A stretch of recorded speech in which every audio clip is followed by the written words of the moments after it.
Great. So, then welcome to our webinar on project and time management.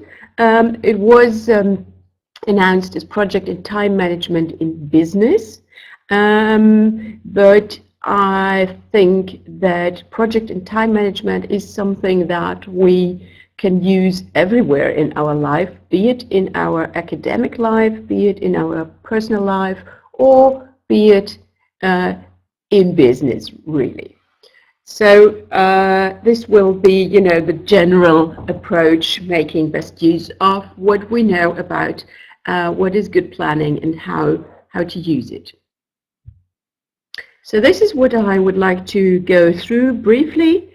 The first thing is brain types. This may sound a bit surprising if we talk about time and project management, but you will see it does play a role. Then also things like motivation and what does it mean for us, setting goals, breaking it down, time concept. So we're not all the same in our understanding of what is time and what influence does it have on us. And then last but not least, the topic of time management. Okay. So what is the purpose of project and time management? Well, if one hears about time management and project management, I think most of us feel sort of, how will I say, agitation or stress, because we feel, oh, somebody is putting another task on our shoulders. We might feel a little pressure to perform according to procedures that we're not quite sure about, but actually what it means is to reduce stress, so have less stress, be better balanced, and thus be free for more and better productivity and a better achievement of our goals. And if we do that, then of course we're happy that we achieved our goals. So in the end, it might even lead to happiness. So the first thing is that we need to do some self-assessment and think of what type of person are we if it comes to planning and to time management, because people differ there, and that is good. We might think we should all obey the same rules, but in fact we will see that that is not the best way to tackle this.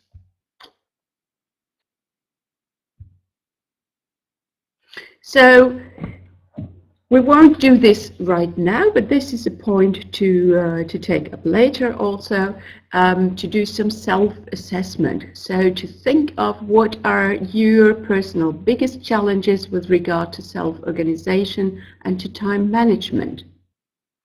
And think of, what keeps me from doing what I actually planned to do, wanted to do, then because that is the thing that frustrates us the most. We have some ideas, we have wishes, we have plans, and in the end we find out we didn't do it. Why didn't we do it?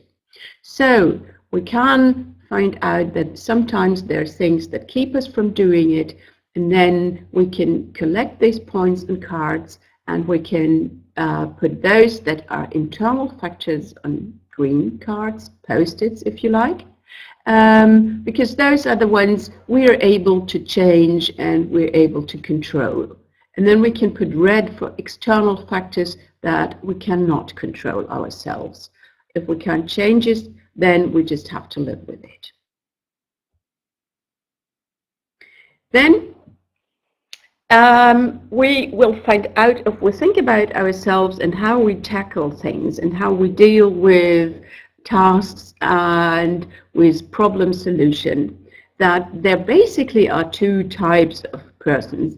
There's the top-down processor or the bottom-up processor. Have you heard about that before, Edgaris?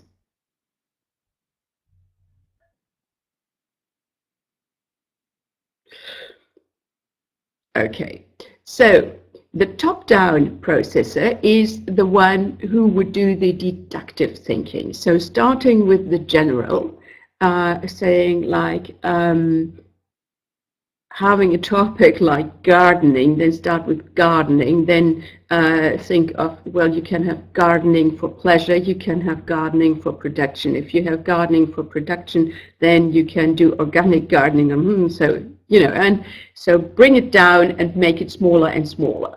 So this will lead to a very detailed structure and a very systematic approach to the topic. The whole thing will be more along long-term thinking, which means that a person that prefers top-down processing is usually a person that, when there's time pressure, feels a bit, you know, blocked rather than motivated. So if we have time pressure, some people react to it with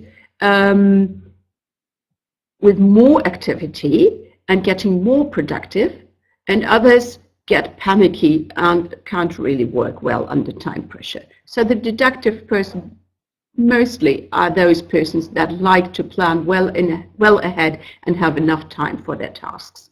And that also has to do with, you know, avoiding risks. So not being, you know, in the situation that maybe you will not finish in time. They are rather problem oriented. So they see all the open questions.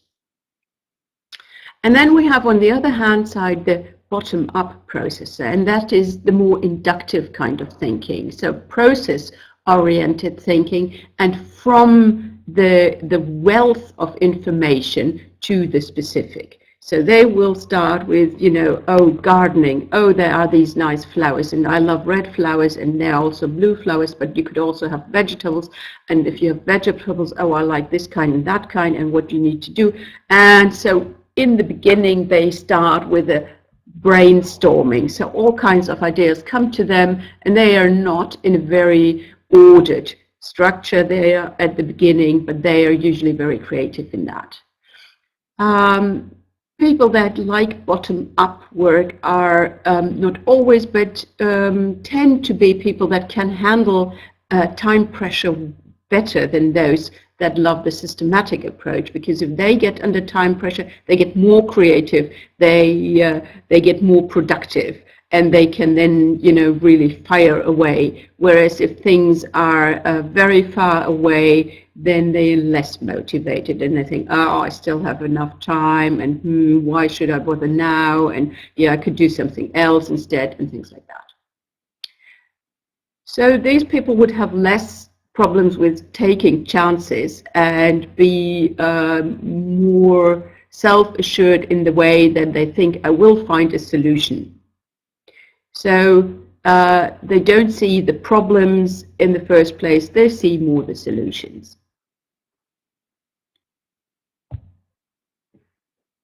And this has got something to do with how our brain is structured. So brain research here really gives us some answers. So we have the right hemisphere dominated types and the left hemisphere dominated types. And the ones are more the creative thinkers, not too structured maybe sometimes, but very creative. They have a lot of ideas. And we have the more structured and clear-cut approach from the other hemisphere. And we could say, you know, we have the convergent thinking and we have the divergent thinking.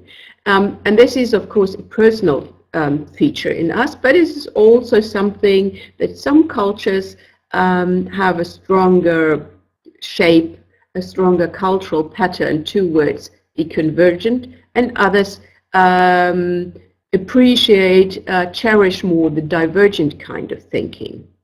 So for the convergent thinking person, or the convergent thinking or appreciating culture, things like being concentrated and focused are very important, coming to the point, and they love order and structure.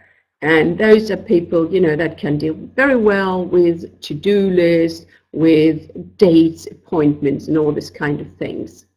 Whereas the divergent thinking personality and also divergent thinking cultures, more having the focus of their, or the emphasis of their approach would be thinking in different directions, seeing all the different features and all the different facets of a topic, and then maybe questioning things, and have a very creative approach to problem solving.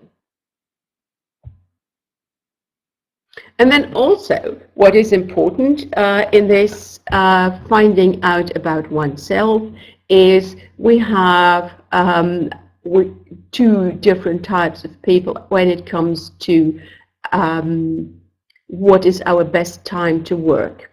So we have the morning people, which we could call the larks, which will be very productive in the morning. And we have the evening people, the owls, who have their high peak time in the evening. And also this is important to know about yourself, because this is something that is very hard to alter, and it really does not make much sense to do so. So some people, you know, if you wake them up early in the morning, of course they will not be very happy, but you know, after a short while they get into it, and then they are quite productive. And we have other people that if you wake them up early in the morning, then of course they will sit down to their task and try to do something, but they won't be very productive. And the other way around, some people can be very productive and creative after 8 o'clock at night, and others see that there really isn't much outcome. So this is also an important point to bear in mind and then work along it. And then also we have the point of motivation. So if we're not motivated really, then everything is much more tedious, takes a lot more energy, and really does not make us achieve our goals to the best results. And there we can distinguish between the more extrinsic motivation and the intrinsic motivation. So whether we are motivated by what others expect us to do, or whether we are motivated by seeing the sense in what we do. And for some, this also is a strong cultural feature, because there are some cultures where what others expect, our image in society, and these things are very, very important. And then, of course, we want to be a useful part of society. We don't want to disappoint other people, maybe disappoint parents, disappoint professors, disappoint managers. So this really gets us started, gets us to move. Whereas in other cultures that are more individualistic, as a rule, people say, I don't care what others think about me, I do what I think best. So for these cultures, intrinsic motivation is a much stronger factor. Then, of course, once we have found out what kind of person we are, and then take this into consideration in every next step. So the next step would be to set a goal. So we have a point for reflection already, and a philosopher from ancient Roman times, Lucius Annaeus Seneca, said, if a man knows not to which port he sails, the wind is favorable. Which means we don't have a goal, then of course we really can't set up a plan, and we will get nowhere, so not feeling any success. And if we're not successful, then this very easily leads to a feeling of inferiority. And inferiority can, you know, if we feel, oh, we're not good for anything, we're not someone who can do it, then this will again demotivate us to take any action. So having a plan really and having a goal is something that really gets us started. But the goal has to be a realistic one. So goals that we can't reach won't really have the positive effect. So it's got to be measurable, it got to be realistic, but also have a challenge in it. So, yeah, I like the Seneca as well, right? That is something to keep in mind. So sometimes we have wishes like, what I want to have a management position in my company and earn more money. Or I want to be a better partner for my husband, my wife. We need to talk more. I want to drive a BMW. Later in life, there are also things like, I want to do more sports. I want to lose some weight and things like that. I want to stop smoking and all these. These are wishes, but they will not really bring us to start sailing because they are not a clear vision of what we want to do. So we have to formulate our goals in a way that we can make sense of them and that they lead to a plan. So you probably also have heard already about goals, SMART goals. SMART is an acronym. It stands for having a goal that is specific, that is measurable, attractive, or ambitious, in the best case both, reachable or reasonable, and timed. And that is very, very important. It should always be formulated in a positive way, a way that motivates us. So not like, I should not idle, I should not waste my time, I will learn more, or as we had in these before, I want to be a better partner for my husband. We need to talk more. This really makes it very difficult for ourselves. So we should, the first step is to formulate the goal in a way that it is specific. So not, I want to be a better partner for my husband, but to say, for example, I want to make my husband laugh. Right? That's a specific. And then I can say, I want to have him laugh once a day. And to show both rows of his teeth while he does that, because he looks so very nice when he does so. And that's reachable and reasonable. And I can say, I want him to laugh once a day. That's then timed also. Yeah? So, or if it comes to studying, for example, a smart and positive goal would be to say something like, by the end of the week, I will know how, I don't know, how you can build a bridge of this and that size, something like that. Well, maybe by the end of the week, that's hard to find out everything, but, then formulate in a way that this is really achievable within the week. Once we have a big goal, we have to break it down. We have to make it into small, manageable portions. That is very, very important. So, I want to, I will win the Nobel Prize in Literature in 2016. Okay, that's measurable, it's specific, it's timed. Whether it's reachable, that's another question, right?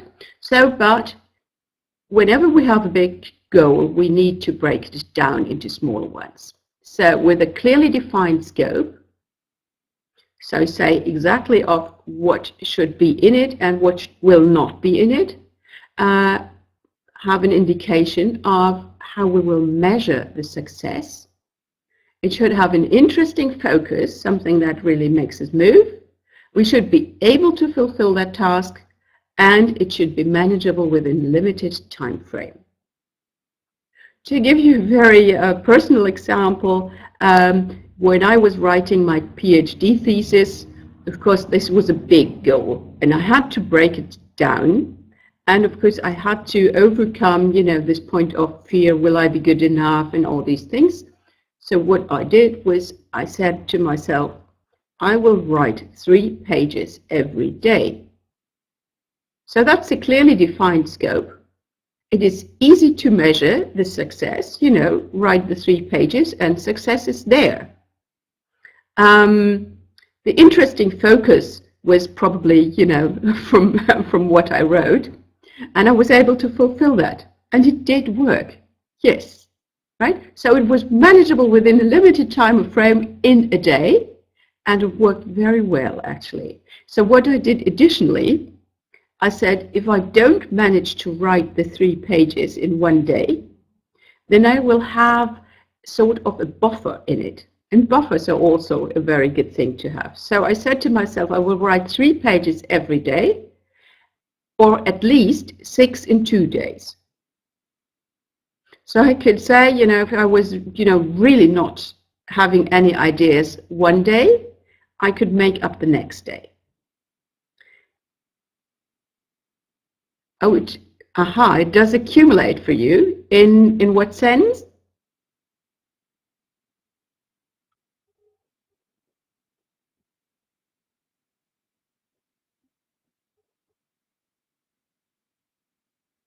Yes, right. But then, you know, no, but then that is absolutely a strict deadline. So I said to myself, you know, if not 3 today, then 6 tomorrow. But there was no 9 the day after or 12. No. You know, by tomorrow night, there was no way around it. I knew if I don't do the 3 today, then I will have to do the 6 tomorrow, and I will not leave my desk before I've done that. And that actually made me write the 3 once every day. Also, one can build in things like, say, well, if I write 5 today, then I only have to write 1 tomorrow, which is another motivating factor. But at one point, one has to be very strict with oneself. But on the other hand side, I never said I have to write 3 brilliant pages or something that is really very good or anything like that. Just write the 3 pages. Whatever is on them, I will revise tomorrow. I write it today and I have a look at them tomorrow. And actually, yes, that worked very well. And although at first I thought, well, 3 pages is really not very much, if you multiply that, 3 pages by 5, that makes 15 per week. That makes 150 pages in 10 weeks, which is very good, actually. Right?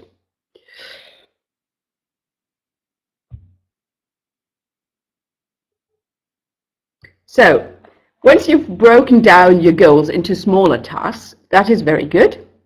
But then, of course, you have to know what is next, and you need to decide where to start. And so my motto there is go for the meaty bits. So don't start with things, you know, that might be on a general level something one has to do or one should do or anything like that. So, for example, if you're in the process of writing a thesis, then don't start at page 1 with your thesis, but once you've decided your daily scope, then look at what is the thing I can really put my teeth in first and leave the bones for later. So, for example, if you're a kind of person that is very good in devising tests and things like that, putting up, say, questionnaires for something empirical, then do that first. If you're the kind of person that's a very methodological person, then, you know, go for the methodology first. So whatever is the thing where you feel, well, this is juicy and I really can put my teeth in, start there. Yeah, then there are some, of course, things that can help you structure your thoughts and write down your ideas. So we have the brainstorming, which you probably will know, just note down everything that comes to your mind. And then we have this mind map. Do you know about the mind map method? Okay, shall I explain a bit more? Okay. So you would you would start in the middle of a you take a big piece of paper and you start in the middle with a topic. So you write the topic in there. Let me see whether I can do that. Yep. So have something like a, say,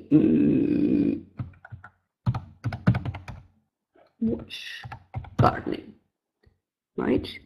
That gets in the middle here. Oops, yep, nope. And then you can have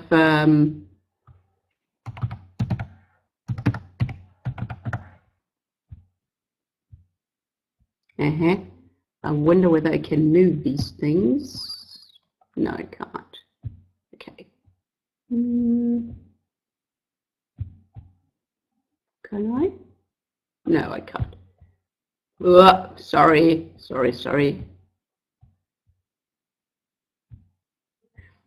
Okay, so we take this one, right?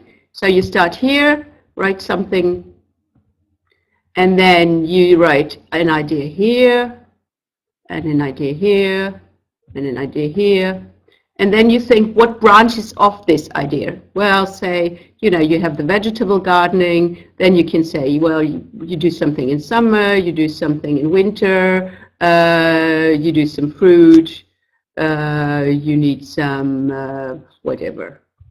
And you can always branch this out and put some ideas everywhere. Same here. So the thing will branch out more and more and will, you know, sort of give a real network of ideas. And then already you have an idea of how things are connected. And sometimes you can even see that, you know, there is a connection between these two, for example. So you will know, aha, I have to think of how they are connected. Not a very good painter here. Okay. So now let's get back.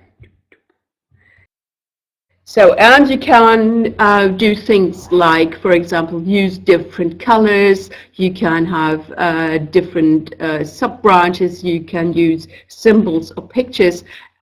Again, here, this is something, you know, that depends on what kind of person you are. Some people like to work with different colors, and that makes things clearer, and that, you know, really triggers their creativity and their thoughts. And others like to be a bit more plain because it just diverts their concentration. So again, this is something, you know, that very much depends on what kind of person you are. So you can use mind maps for example, project planning, self-organization and time management, sorting ideas after brainstorming. So first you think of all the facets that are in it, and then you put it into kind of a mind map. You can also do something like put all your ideas in the brainstorming on post-its, then have this structure, and then put the post-its on this, you know, and then connect them. So there's a lot of creative ways you can work with this mind map. And also this can be good to, you know, prepare a workshop or prepare a presentation, sum up contents of things. There's also some mind map software, which you can look up later on in the thing. So, and then, you know, the prioritizing, I said already, you know, go for the meaty bit, but, you know, sometimes we have more than one task at a time, so we need to really think of where do we start, what do we do next, when are we finished. Now we have something that is called the Eisenhower matrix. Eisenhower was an American general, very successful one, and he had a matrix. So he said, you order things by, are they urgent or not, and are they important or not? And if they are important, well, and then you first think, you put all your tasks into these 4 squares. So you have one that says it is urgent but not important. And then there are these things that are not urgent and not important. And then you have things that are urgent and important. And then there are things that are not urgent but important. Right? And then, let me see whether I get this one right. So this would be an A task. Then something that is not urgent but also important would be a B task. Something that is urgent but not important is a C task. And something that is neither urgent nor important, well, some people call it a P task or a W task, and that means it's a task you can put to the paper basket or the waste basket. So those things that are urgent and important are those things where you say it's got to be done and it's got to be done now or in the near future. Some things are important but not urgent. Like, for example, if you're during your studies, there will be a time when you will have to write a thesis, your bachelor or your master thesis. That is an important task. But if you just started to study, then of course it is not urgent. The more you come to the end of your time, the more urgent it also gets. And then sometimes it will be the A task. Sometimes you have things that are quite urgent, but okay, so this is an A task for you now. And sometimes you have things, that are urgent, but they are not really important. And these C tasks sometimes are the typical procrastination tasks. So one does have to write a master thesis. And what does one do? One cleans the fridge. Which, of course, yes, is urgent sometimes, but it is not important, right? Or one cleans the bicycle, answers all emails that are in the inbox, and so forth, right? So one has to, yeah, one has to really look into it that the C tasks don't take over. So the A priority, the B priority, right? The C, and here it says D, and I always call it the waste basket. So just, throw it away if it's not urgent and not important. But if you are in a good position to have people that you can delegate things to, then that is, of course, the first place to start. The D task to delegate them to somebody else, but also. The C priorities, of course, lend themselves to delegation. Yeah? And one can create one's own priority matrix.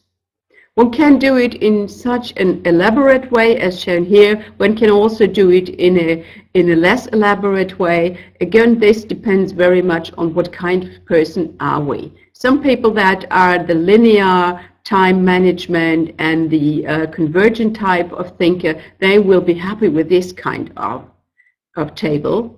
Other people will feel this is rather daunting and it does not really help. So again, one has to find out what kind of personality am I, and then use what is good for you.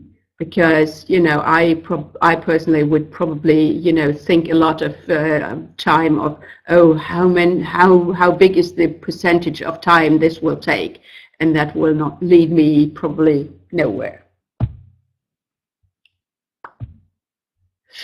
And then there's another thing to be aware of, and this is the Pareto's rule. Have you heard about that?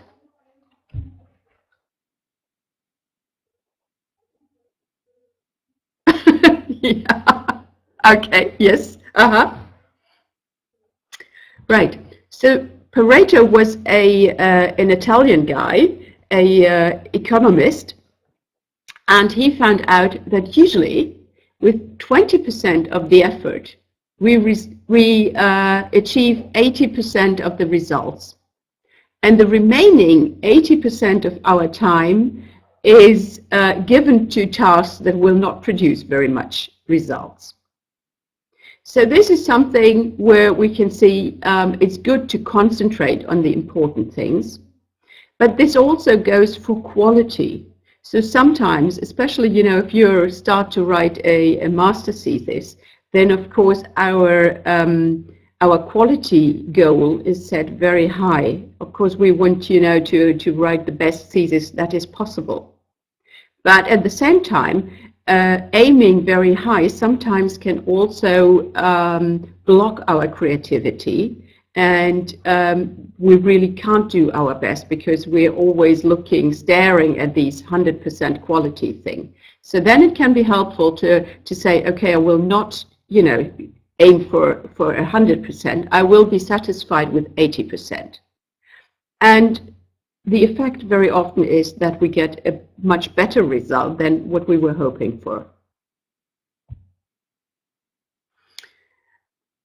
When we think about time management, also we have, there's the point of cultural differences. So for some cultures, time is something like a circle. So it's repeating itself again and again, and we just have to go along with it.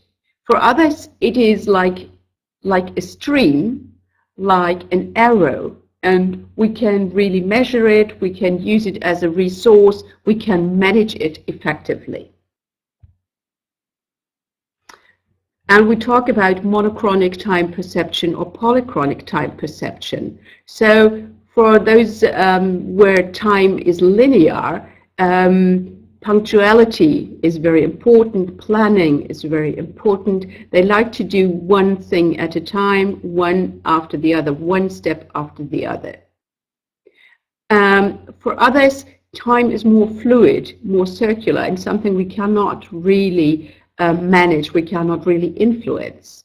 These people very often like to start different tasks at the same time. They will not always be at the same level with everything, but they, like to push forward with more than one task at one time.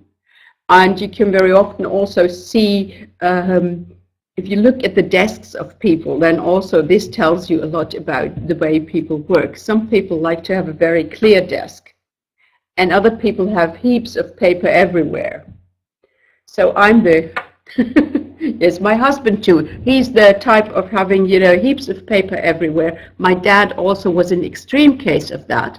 He even bought a second desk for his office to accommodate all his files. I'm the type of person, I would get nervous with this, because I would always think, oh, there's probably something in one of these heaps that I'm overlooking, and it will, explode in my face at some point. But my husband, for example, he always finds the things he's looking for in all these heaps of papers. I would never find anything. So again, we differ, and we have to appreciate that and go along with it. So we have, this linear time management where you can see everything, very orderly, one step after the other, resources in it. But the limitation of this very linear way to do things, of course, is you will not by chance happen to find any new insights here, because you are so planned, and there are no positive surprises. There are no negative surprises in that, but no positive ones either. And if you go to the more parallel time management, you can see there's a lot of points of contact and chances along the way, things you could not expect when you started off, and of course that can be helpful as well. So question here really is, how do I deal with time? How do I organize myself? How do I motivate myself? So you have to find your personal tool for time management. And for some, wait, let me just get one back. So for some people, you know, the good tool to do time management is to do, can you still hear me? Okay, so good. So for some people, you know, for some people it is good to do something like to-do lists, to draw up agendas and all these things.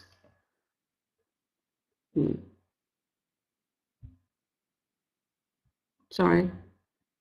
Something is happening here. I don't know really what. Let me see.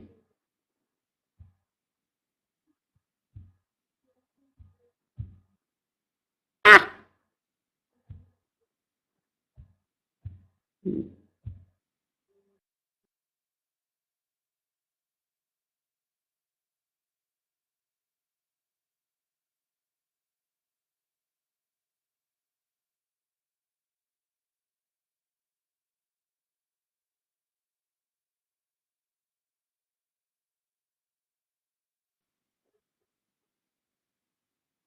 So, am I back? Can you see me? Good.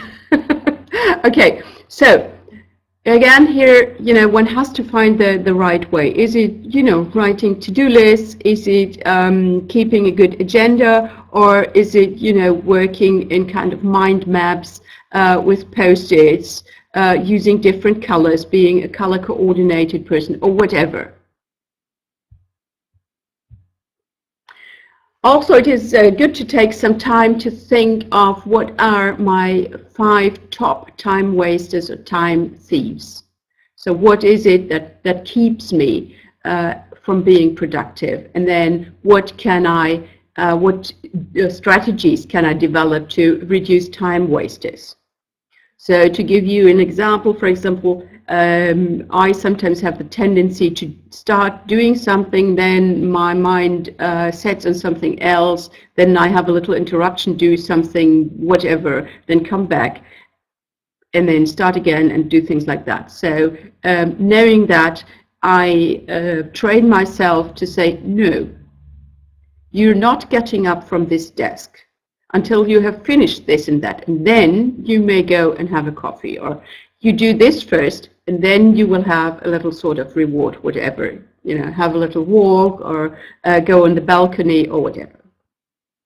So this is quite helpful really to find out what is it that wastes my time, because it always takes a while to get really productive, and interruptions will bring our productivity down very sharply, and then we have to work our way up again, and if we're interrupted, then, you know, again productivity plunges, then we have to work up again, and this of course is not very productive as a whole. It takes a lot of our energy, and the success isn't as big as it could be, and then again we're frustrated, we're feeling inferior, thinking of, bah, I'll never do it. So if you can eliminate these interruptions or make less interruptions, then this will sharpen your saw. Yes, exactly. No Facebook while studying, or also what can be very helpful is turn off the email alarm. So if your email does not inform you every time there is a new email, that can also be very helpful. Right? So there's different things that keep us from, you know, concentrating, or that will tear at our mind while we're doing something else. And again, there you have to know what is it that, you know, keeps me, and then how can I reduce the influence of that. If you're in a job, then really, you know, all these emails every day are a real pain in the neck. And so I, for example, I just check them once in the morning, and then I have another time when I check them after lunch. And between that, I try not to look at them at all. So Sometimes we have this firefighter mentality, right? So because we procrastinate, we use our time for C tasks, then suddenly the B priorities become A priorities, and then we have to, you know, really hurry up and be very quick. So for some people, this time pressure can be helpful. For others, it can really lead to a kind of panicking and then blocking us from being creative. So we have to then plan well so that we have time enough and room for creativity. And another point that is important, especially, you know, if you're doing academic work like writing a thesis, you can't force creativity, you can't force insights. Sometimes they do take time, so you have to make sure that you have the time so for things to mature in your mind. So planning with a deadline is always very helpful. So you know when you will be ready. Then you can write down your plan, you can note down all activities, appointments, and deadlines. And then there is some people, you know, that the top-down people will start at the beginning and then work towards the end. Other people prefer to start at the end and work towards the beginning, to where they are now. So that is also, both ways are equally valuable and good. So if you plan, you must also be aware of the fact that, you know, you can plan only for 60% of your time, because there will be unplanned and unexpected things and interruptions that will take up quite a bit of your time. And be prepared that it is almost 40%. Right? If you can make it the Pareto 80-20, then that would be very good, but very often that is not possible. So don't pack too much into one day. And then, yes, start with big stones and then place the smaller pebbles around it. So think of, you know, having a big glass bowl. And you have big stones, you have pebbles, and you have sand. If you would fill in the sand first and then the pebbles, then probably you won't place very many of the stones in this glass bowl. If you start with the stones first and then put in the pebbles and then put in the sand, then you'll probably manage to put everything into it. Or you could also do it as my mother told me. She said, you plan your day like you pack a suitcase. You first place in the big parts that should not crinkle, and then you fill up the spaces that are still empty with the small things.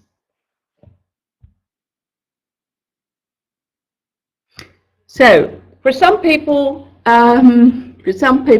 checklists are useful. So, and in some situations they are essential. So if you're writing job references, if you're preparing an event or a meeting, or preparing a job interview, if you're doing market research or planning new projects, then of course you will have to have a checklist. Without that, you will lose the overview and you will probably forget about important tasks, and that will make you nervous because you're thinking of, am I forgetting anything? Oh, what should I do here? What should I do there? So then a checklist is very useful, even if initially that is not really, you know, things that you like to do very much. Another good thing about checklists is if you keep them regularly and you have repeating tasks and repeating projects, after a while you will find out that you can do it without the checklist. So that is a bit like if somebody likes baking, then in the beginning you need a recipe to bake a certain type of cake. After some years you can do it without the recipe. You have the recipe in your head. And that's the same for checklists. So in the beginning we need them. But over time, sometimes we find out, oh, I know the checklist by heart and I don't need to write it down any longer. So there also you have electronic help. So there are some self-management tools one can use. So like Evernote, or if I Procrastinate, a task management application, or Todoist, Thinking Rock, Remember the Milk, and things like that. Then also it can be helpful to get used to delegating. So routine work you can delegate, or fields of expertise. We don't need to be the expert for everything. Sometimes we can also rely on others and just use their expertise and have them fill us in on things, right? Or if we have a very specific, a very detailed question, also there we can ask someone to help us. Or if it's to prepare something, to do some copying or whatever, that is also something we can delegate. So if it is, you know, for example, writing a thesis, then sometimes you can ask friends or relatives to, for example, if you have interviews, to type the interviews for you, or, you know, to find out about little bits and pieces. Yes, and then last but not least, we have been talking about reducing stress and about happiness in the beginning, you remember probably. So also this is something that one should think about. So we will get under stress in every project. That is just part and parcel of it. So we also need to think about what is helpful for me, what will reduce stress for me. So there would be things, you know, like thinking about what is stressful for me, and then how can I reduce it? Right? So is there something that will help me to overcome stress? Thinking of my PhD, for example, I remember one big stress factor for me was like, oh, will I be good enough? And will what I write down, will that be clever enough to pass as a part or a piece of academic work? And it worried me quite a lot in the beginning. So then I said to myself, well, why does that stress me so much? And I thought, yeah, well, you know, people read what I wrote down there and I can't change it anymore, and it's there on the paper and everything. So what I said to myself was, oh, nobody will read your dissertation. Not in the world. Nobody will be interested. Just write something. Of course, this, you know, was cheating myself, but it worked.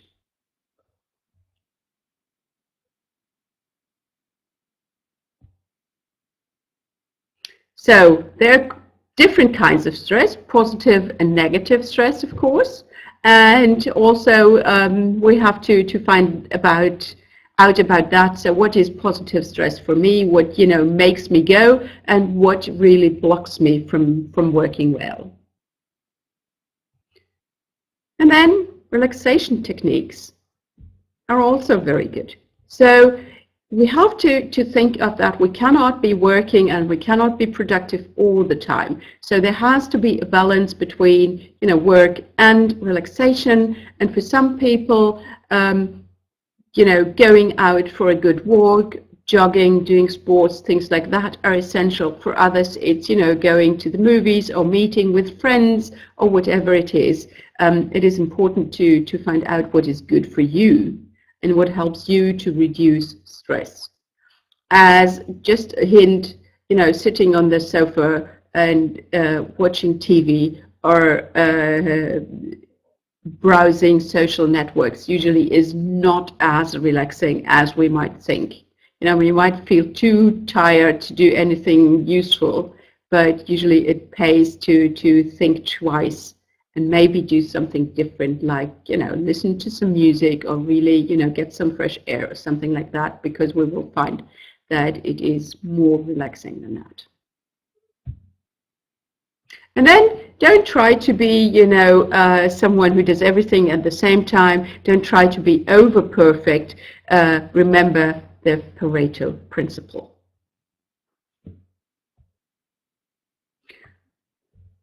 Think of, you know, what are your key learnings from these trainings? Try to have a smart action plan for your time and self-organization. And remember, know yourself, and treat yourself with sympathy. Thank you. That was it. Any questions?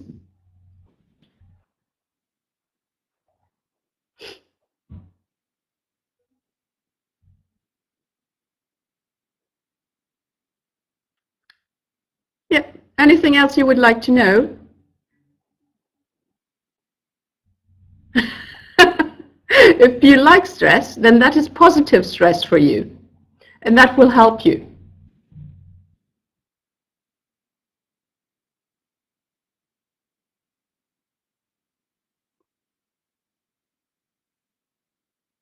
We will put the presentation somewhere on the web, I understand. So you will be able to review the presentation, and I think that should be helpful, especially for the web tools.